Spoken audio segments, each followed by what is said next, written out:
Alex, this is one of those games that you guys had to gut it out, and you were able to do it. What does that say about, your team? Yeah, I mean, we found a way to win so many times, whether that's in league play or non-conference play, and it's just another one. I mean, we got it out, we fought through the adversity, and we found a way to win, and just got to learn to not put ourselves in those positions and to be better and just to clean up simple mistakes and, learn and grow from this. So, 24 points, 5 threes. Did it Oh. you looked more confident out there. Did it feel like that for you? Did it feel like a better game for you? But I hear it now. Let me see that.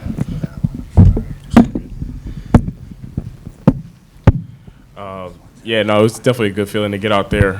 When you play with great teammates like we have around the court, it's really easy to find yourself in positions where, like, guys set great screens. Guys will find you, like, you got guys like Silas Malachi that are able to find people on plays. But I think one thing for sure, going into the game, one thing that made me tear up was seeing the flashlights go up and seeing my mom hold up her flashlight. And that was what really sparked this for me. So, like, a coaches versus cancer game like this, I mean, that was all I was thinking about. I was just thinking about my mom the whole game. Alex, obviously the circumstances were different. I don't know if it crosses your mind now, like last year at Villanova, the 2 free throws, and this year you hit some big clutch ones down the stretch. I mean, I don't know if that was on your checklist at all, but did you feel a little redemption there? I mean, it was ironic that I was at the line to finish the game, but I wasn't thinking about it. I mean, I wasn't thinking about it whatsoever. I learned from that game. I grew from it, and I put it behind me and just saw it as a learning opportunity from last year. So I thought it was pretty cool that I was able to finish it off, finish the game with free throws, and yeah, I thought it was cool. Silas, you had your 1,000th career point. They announced that. What does that mean? Dang, that's kind of crazy. Doing it in college is a blessing, man. I thank God for even being in this situation to be able to do that. But, yeah, it's kind of cool to kind of cross that mark, and I guess I can add it to it, check this out for things I've done in college. Like I said, it's a blessing, and just thankful to be able to be a part of that 1,000-point club. So, you guys are going back and forth in overtime. It's a one-possession game. What did you see when you got that loose ball defensive rebound given to Silas for the 2? Like, what are you feeling in that moment? Yeah, in that moment, we just wanted to come up with the basketball, and I didn't want to rush. I saw 2 defenders back, so, I mean, there was no need to rush when we have a minute left and we got a lead. So that was one thing, just to dribble the ball, let the clock run a little bit, and Cy got a great bucket to put us up 4, and that made it a 2-possession game. So, I mean, that's what was bigger than anything. Alex, here in the back. Based on what you saw with the 2 championship teams, where do you think this group is at? How close, how far to where you want to get to in the level of play you think this group can reach?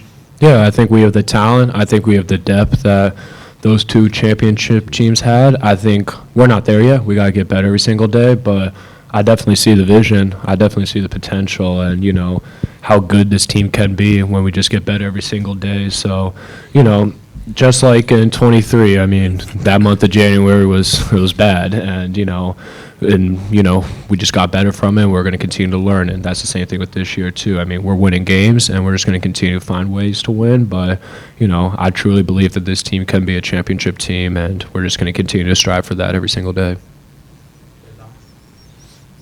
Alex, because so many of the games have been close, and you've had a few games like this that. Probably easy for coaches or anyone to find things that have to be corrected, things that have to be better. I'm sure you guys look at that too. But you have to occasionally maybe take a deep breath and say, hey, we are 19-1, we have won 15 in a row.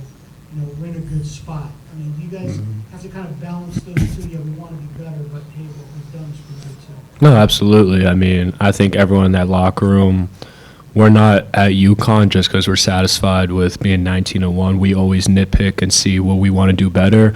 But at the same time, we all just got to take, a step back and realize that, yeah, we've put in a lot of hard work. Yes, these games have been close and we found ways to win, but we're grateful and blessed to be 19-1, and we're just going to continue to, stack wins. Jim, then Ian, and Sam. So you were talking about, flashlights in the stands. After the game, coach said it was pretty emotional in the locker room. A lot of kids here fighting cancer. Can you run me through just what this means more than just a basketball win today? Yeah, it's definitely emotional. I mean, when you see coach even shedding tears in the locker room, I mean, that just shows you how big of an impact these games are. And just having those losses, like within your family too, those can definitely affect going into games like this. It's just an extra motivation to play in front of these people and that fight every single day. And like we might go through fights, but I mean, the fights that they go through is 10 times our fights. So I mean, we just got to be able to come out and gut these wins out like we're supposed to.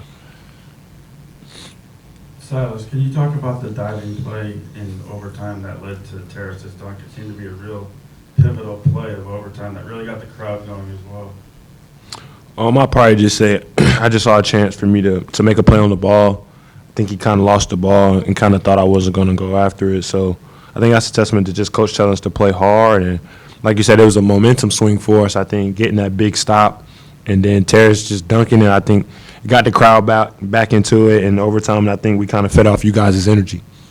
Silas, yesterday we talked about your biggest time with the Caden Lewis, 4 points, 1 for 13 from the field, no threes. Just what does that say about your defense and how impactful it's been this season? I wouldn't even say it was just me. I think it was a total team effort. I think we all kind of honed in on him being their heady playmaker, him making plays, scoring the ball, and I think we followed the game plan as is and made him have a rough shooting night. So I think the overall game plan and us all being able to play team defense kind of affected his game, and we did what we needed to do to make sure he didn't make as many plays as he usually does. Anything else for student athletes? Michael? Silas, here in the back. When Braylon and Solo are out there together and you have the ability to have 2 high-level shooters, how does the floor look in your eyes when they're out there, and how different is it like today when Braylon drops out and you guys are subbing in players that are certainly capable but may not shoot it at the rate that Braylon does? I say when both of those guys are in, it kind of makes my job easy. I know they're running off screens, and especially in transition, I know they're running to that 3-point line. So being able to make the defense collapse and kick it out to those guys is, man, it's a lot of fun. But even when Braylon go down, like Jay Stu steps up, makes some great defensive plays, and I don't think it affects the offense as much. I think we just plug in another guy that's able to do something that Braylon can do as well. And like I said, guys are always just ready for the moment, and I think Stu just stepped in and did what he needed to do to help us get the win.